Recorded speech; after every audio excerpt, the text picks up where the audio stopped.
Hi everyone, I'm immigration lawyer John Khosravi. Thank you for joining us today for our live Q&A. Today is Friday, June, I know this one,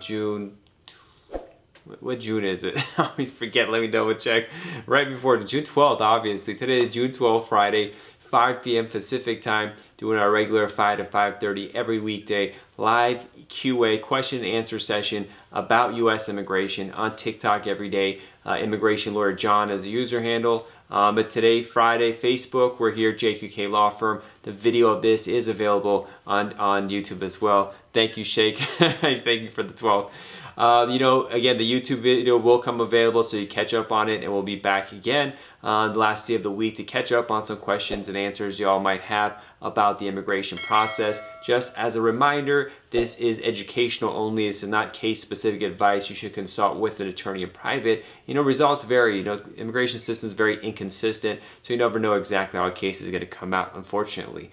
But having said that, as people are trickling in, please throw out your questions and let's get into it. I know always have a lot of questions. Yesterday there was about 10 or 12 questions left when we left before the end of the show that we didn't get to. So hopefully those viewers could come back on and ask those questions so we could discuss it. But before that happens, and as people are joining, let's talk a little bit about what's going on today. There's rumors that today, Friday, President Trump, usually they unveil really bad immigration policy on Fridays, so it's less in the news. But apparently they're probably going to issue what their rules are about the work visa bans that are happening. So hopefully we'll see that it won't be too tough. We have our first question. Sheikh asks, is BIA open? This is the Bureau of Immigration Appeals, the Board of Immigration Appeals.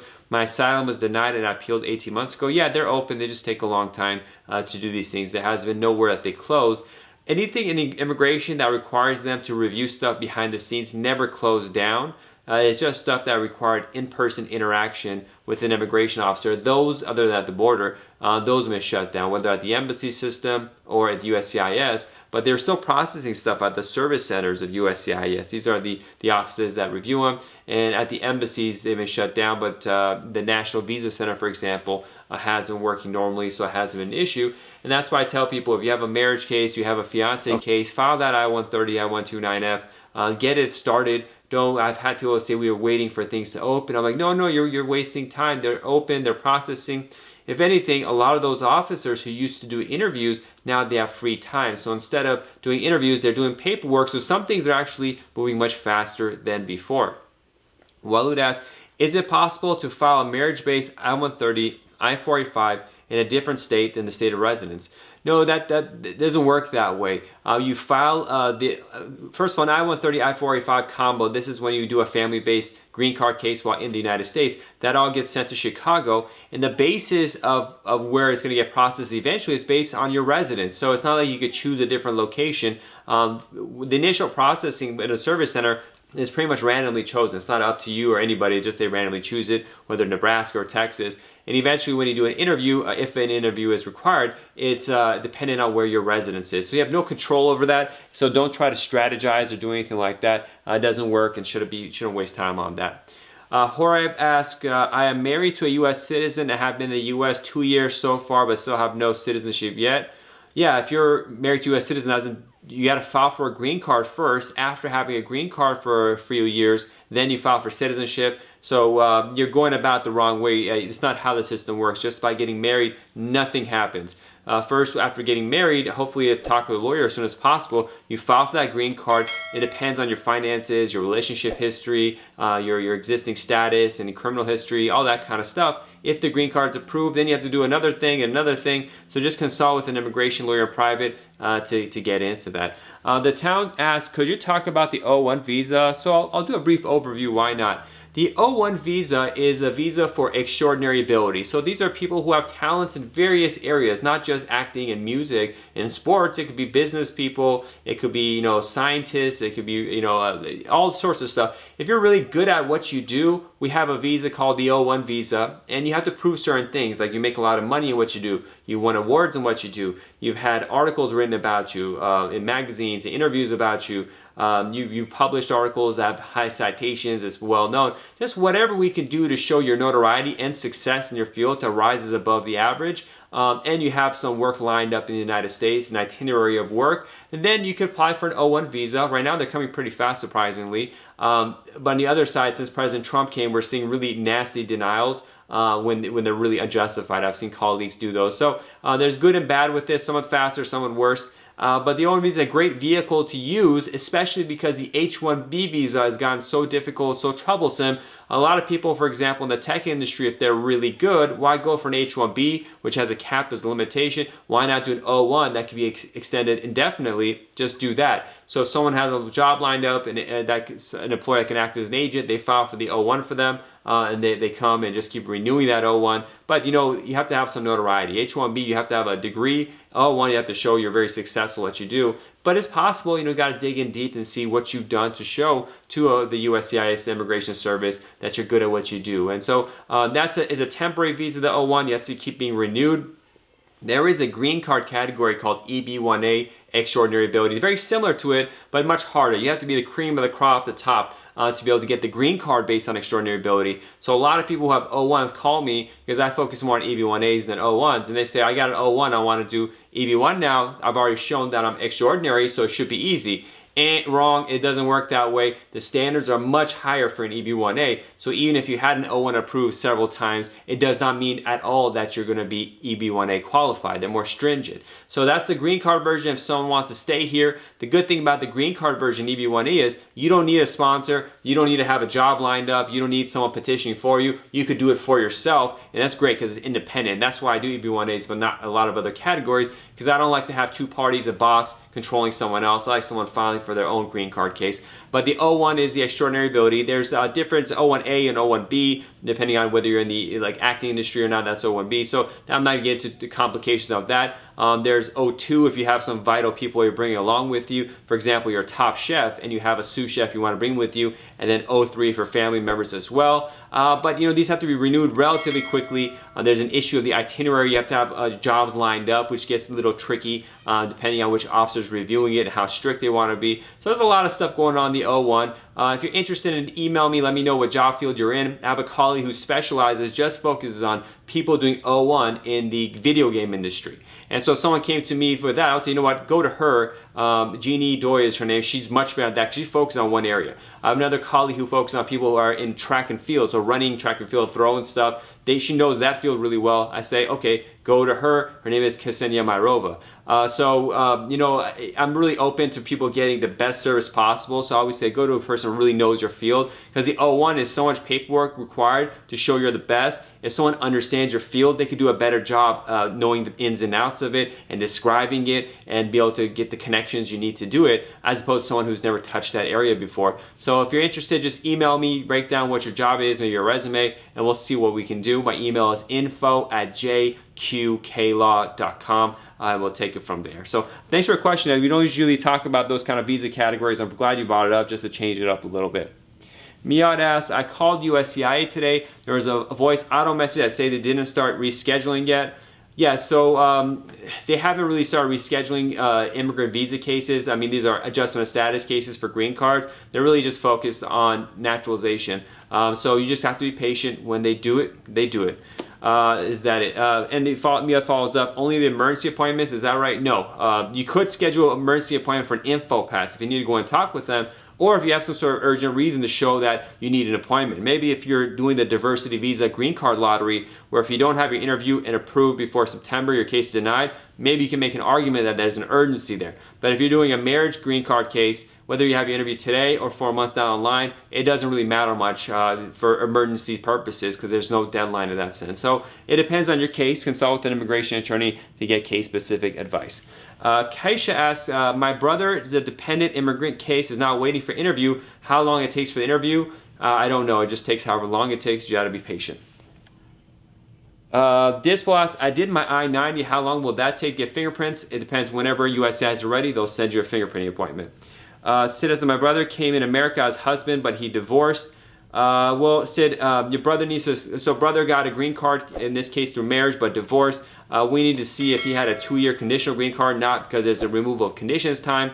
We got to see if he divorced immediately, if it looks suspicious that this was a fake marriage just to come in the U.S., which would pop up later at green card renewal or citizenship or removal of conditions. So have your brother schedule an attorney consultation to review the situation. That's the way to go. Waleed asks, is there any other way to expedite your I-485 application other than residing in lesser wait time state? It's not a state, it's a local field office. But I mean, if you have an emergency, you could push it. I mean, if you have proven emergency, what's your rush? I mean, people, are constantly worried about how long things take. Live your life.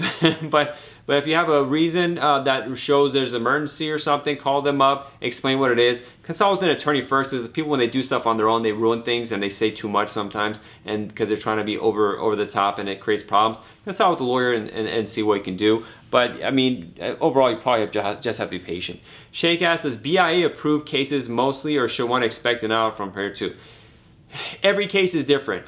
BIA generally does deny cases, but every case is different, so don't look at it as if the numbers like that. It's really bad for immigration and really in life in general to go by what the averages are or what typically happens. Each person, each case, each situation is completely different. You can't judge it comparing to other people. So don't go into that mindset. If you have a good case, you have a good case. Most who do apply for the BIA have terrible cases. It's a strategy really to file for the BIA for other reasons. So obviously they're going to deny most cases, but that has nothing to do with your case if you have a solid case. So don't look at it like that, whether they approve mostly or don't. Just worry about what the facts of your case are and take it from there. Siddiq... So Siddiq, have your brother consult an immigration attorney. It's too much going on there to talk about here. Ziggy says, hi, I've been waiting for the I-20. After the interview, you think I can go with them to court? I'm not sure what you mean by, you didn't say I-20, say 120. I think you're saying I've been waiting for 120 days. So Ziggy, if you've been waiting for a decision for your citizenship case after 120 days, you can take him to court to force the issue. Before, you might want to try to contact the local field office. You might try to get the ombudsman involved, maybe a local congressperson, but you can't take him to court if it's taking longer for a citizenship case, but not for other types of cases, not for a green card case or something like that, which I assume is actually what's going on. Dr. Alex says, how much do I need if I want to get investment green card? It varies depending on what kind of investment you're doing. Go to, type in EB5 into Google. All the information you need is right there. But it depends on what you're investing in. Schedule a consultation. We could talk about it. Wally asks, is there any way to, okay, we already answered that question. User 556 asks, do you have any idea of U visa, any updates, how long it's taking? No, just be patient and that's it. If you have an attorney, just talk with your attorney to see what they say. Mia, thank you for sharing the current. If you haven't already, please go to your TikTok page and click follow and subscribe to get more info. I have a Linktree link that has my link to my reviews on Yelp, my website, all that kind of stuff. If you're on Facebook, please continue watching and share the feed so that people can know I'm here. As long as we have a good group asking good questions constantly, I'm going to continue this every day, weekday live program. It's helped a lot of people. I get emails all the time thanking me. So I know it's working. It's helping people through these hard times, and I appreciate y'all coming on board and watching. Okay, let's see. How can I reach out to you? I need a lawyer. Jason asks, well, send me an email. My email is info@jqqlaw.com. And, we could talk. And when you email me, briefly describe the immigration issue that you have. I don't handle every type of case. If I handle your case, I'll let you know if we could do a consultation, how to set that up, what the costs are, and all that kind of stuff. But sending me an email at info@jqqlaw.com is the way to go. Federico, thank you for following. Immigration for Life, thank you for joining. Please let me know when you want to set up that interview, bro. I'm waiting on you. Also, I referred 2 cases to you. I haven't heard back. Hopefully those cases went somewhere. Vush asks, applying green card after 18 months of marriage gives a conditional permanent or what? It takes 6 months processing. On the day, so when someone applies for a green card, if the green card approval date, the date the approval is, the green card is issued, if the marriage is less than 2 years old, the green card is going to be a conditional green card, only valid for 2 years, requires additional processing after a 2-year time. If you want to avoid that, or you want to calculate how that works out, the date that you go by is, 1, the date of the marriage, and secondly, the date the green card is issued, not when you filed it. So when your green card is issued, that's what you got to look at and see how far it is from your marriage. And that's that. So it's hard to control. I wouldn't bother trying to timing it. It's not a smart thing to do. The sooner you just get your green card, the better it is.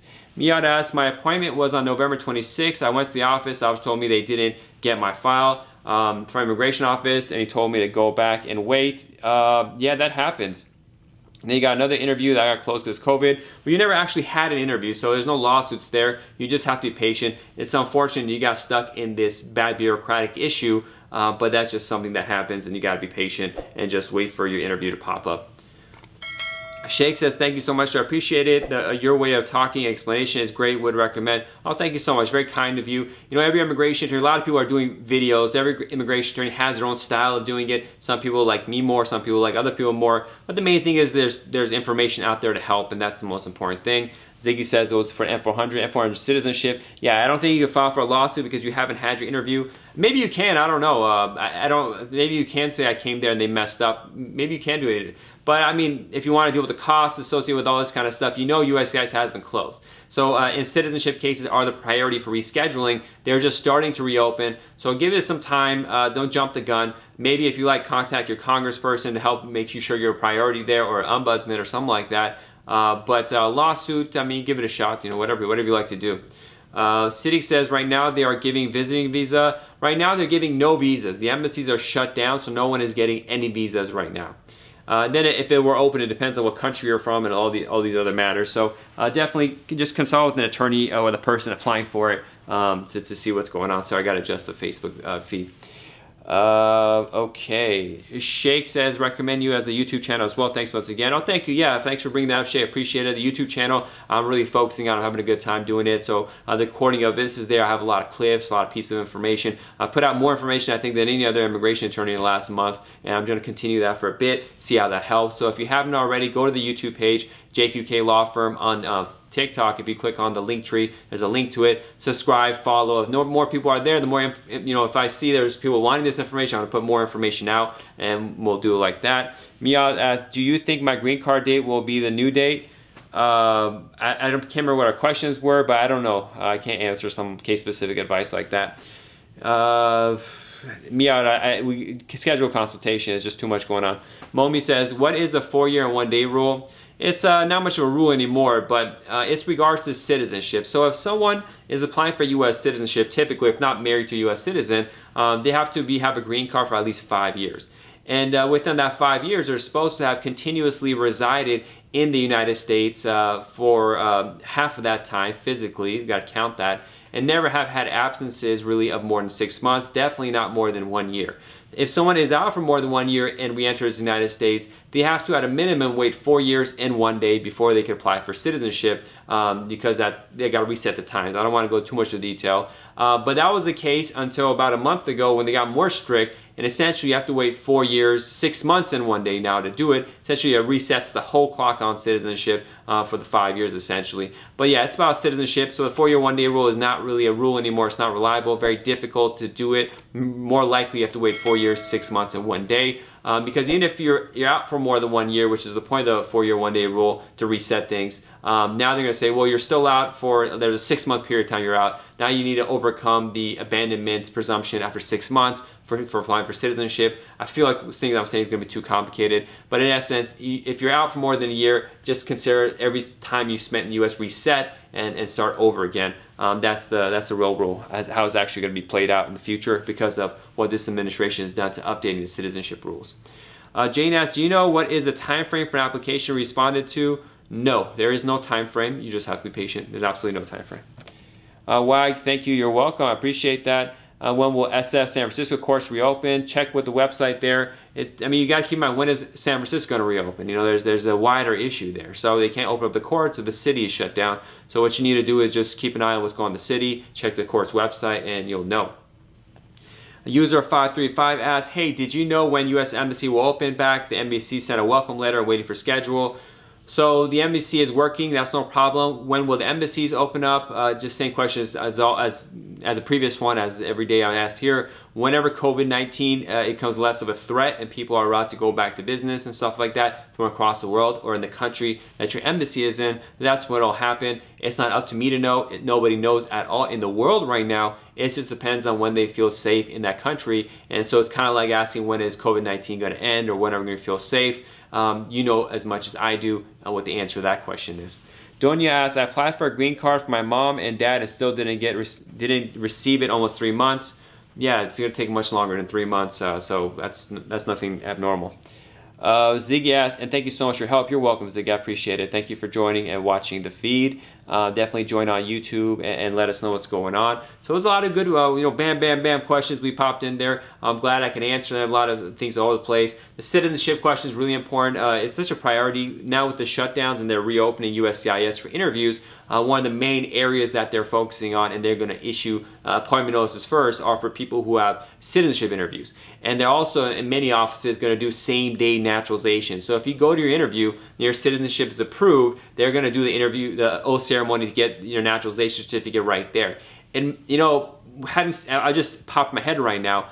Then if they're going to approve and do the oath ceremony right there, it's more likely they're probably kind of saying, just get these cases approved and get them out of there, potentially. I'm not saying it's a fact, but that might be the case. So it's actually a good time to have a citizenship case pending. I had a client who went to the oath ceremony about a day or two ago, and they're like, it was in and out. They just wanted to give you the certificate and get out of there. So it was like, took 10, 15 minutes, got in. Under normal circumstances, there's so many people that have to come and all this kind of stuff. And then they have to sit everyone down, and it's a whole ceremony and stuff. It takes forever. It's a nice ceremony, it's emotional, but hey, why not? If you get in, get out, get that certificate of citizenship or naturalization certificate, I'm sorry, that's the way to go.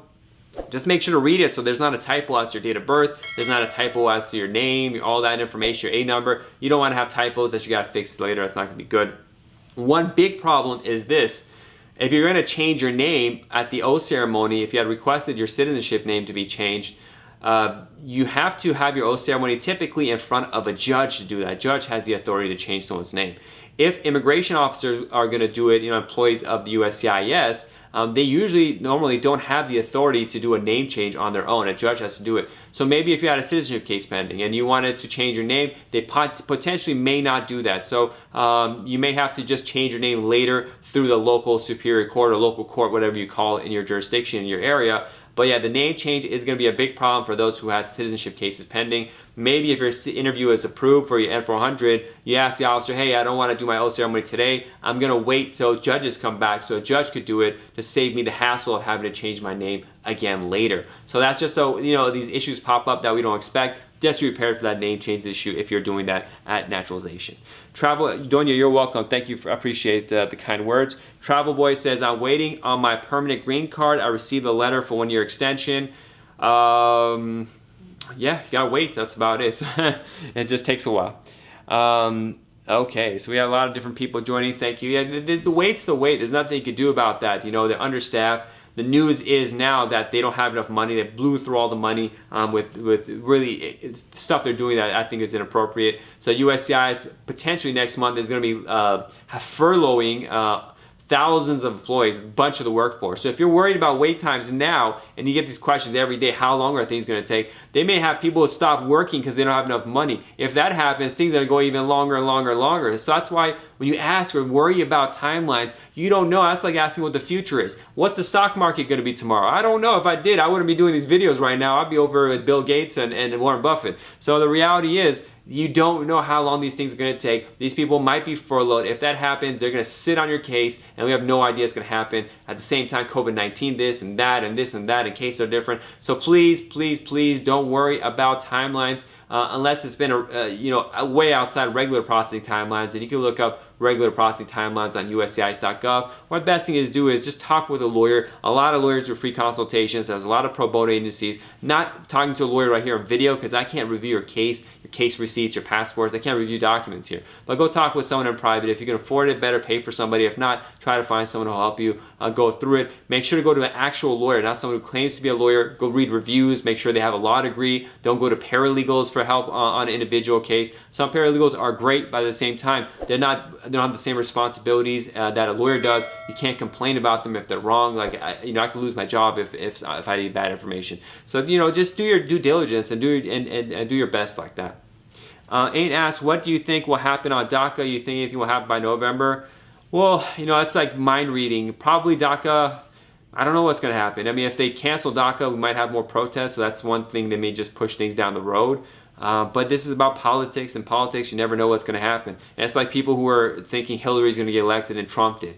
So it's like, what difference does it make what I think about it? They just, hope for the best and try to find alternatives. I was thinking to myself the other day when I was taking a shower, actually, like, how would I feel if I came as a young child? The DACA is deferred action for childhood arrivals. These are people who came to the United States as children with their parents and were staying here, and now they're stuck because they don't have status, but they grew up here. They pretty much only speak English. How are they going to go back to their home country? They're really, at this point, culturally Americans, if not real Americans.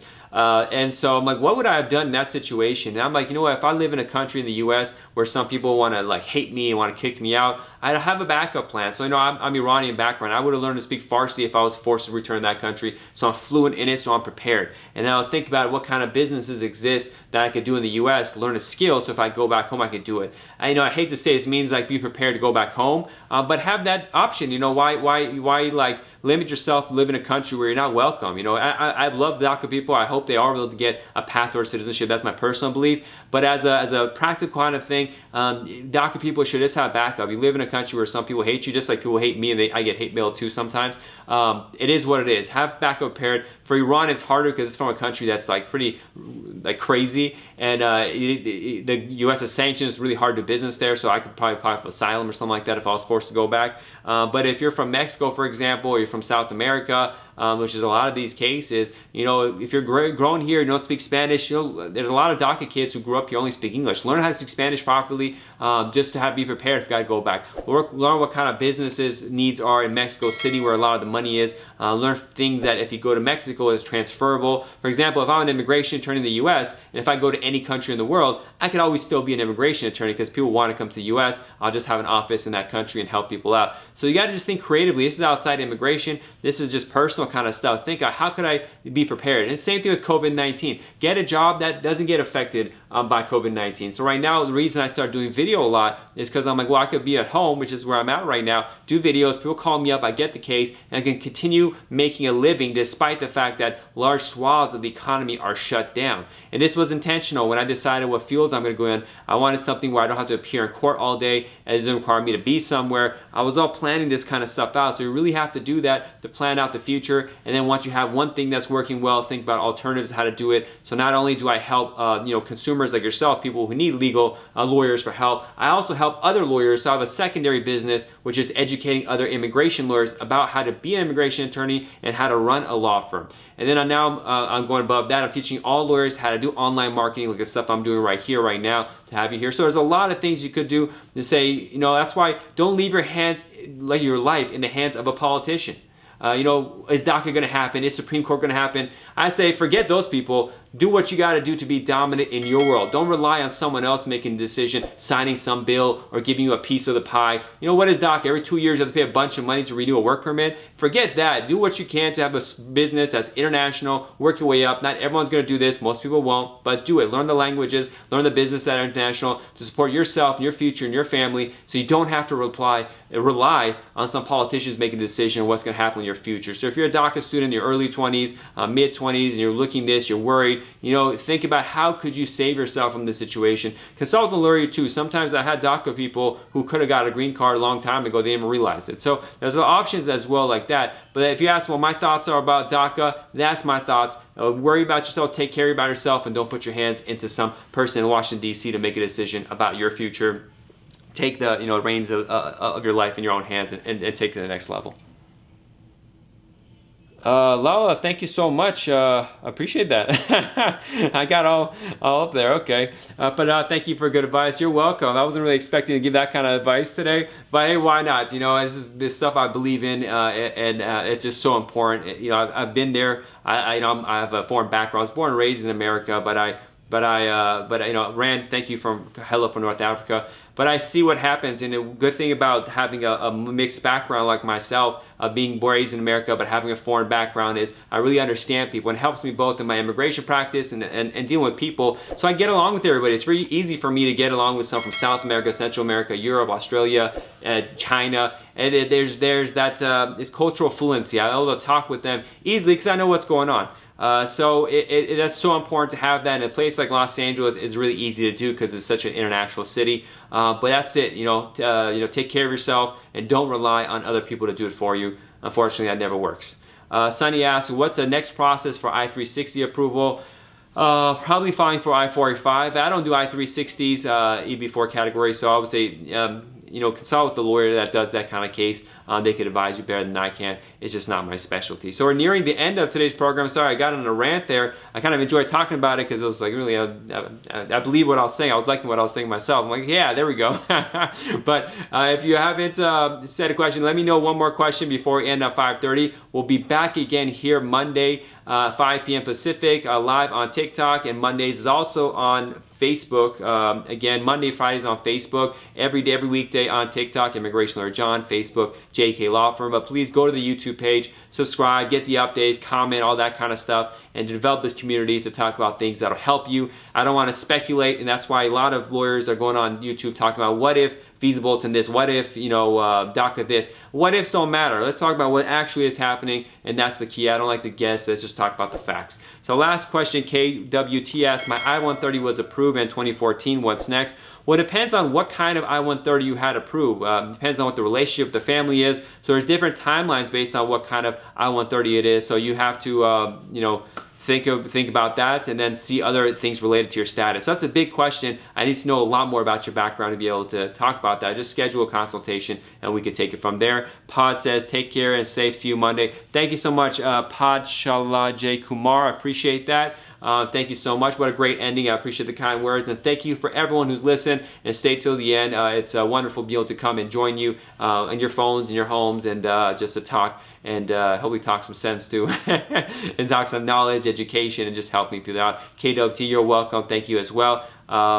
You know, check what's called the visa bulletin and check your category. That'll give you some timelines that could help you. Check out Google visa bulletin and go into like that. I have videos on visa bulletin, how to read that as well on my YouTube page. If not my page, other people's page. Just study what the visa bulletin is. That'll give you an idea of what's going on. All right, everyone, be safe. Have a great weekend and God bless. I'll see you all on Monday. Bye-bye.